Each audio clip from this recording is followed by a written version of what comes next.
chronique de l'environnement. La transition énergétique et le rôle des organisations de la société civile ont occupé une place centrale à la COP29. L'expert Ahmed Sékou Diallo, tout en reconnaissant les opportunités créées, insiste sur la nécessité d'un suivi rigoureux des engagements et d'une action concrète pour que les promesses de la conférence ne restent pas lettre morte. Transition énergétique et rôle de la société civile, c'est le sujet de la chronique de l'environnement, une réalisation de Agibou Koulibaly.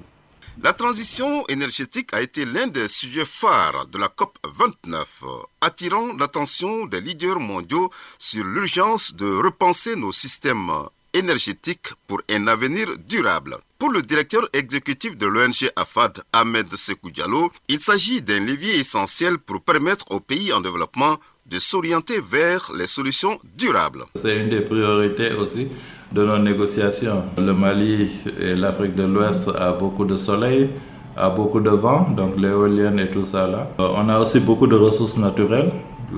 Malheureusement, c'est mal exploité parce que nous ne disposons pas d'assez de technologie.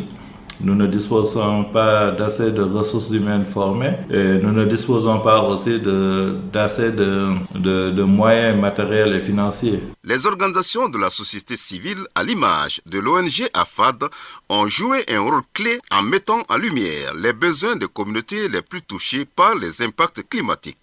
Nous avons notre mot à dire aussi. Nous avons commencé ici déjà à mobiliser les jeunes et les acteurs. À la veille de la COP, on a eu une retraite à Bakou où toute la société civile africaine était là et chacun a apporté des contributions et on a eu une position commune. Pour Ahmed Sékou Diallo, la COP29 a ouvert de nouvelles perspectives pour l'Afrique et le Mali. Mais les défis à relever demeurent immenses.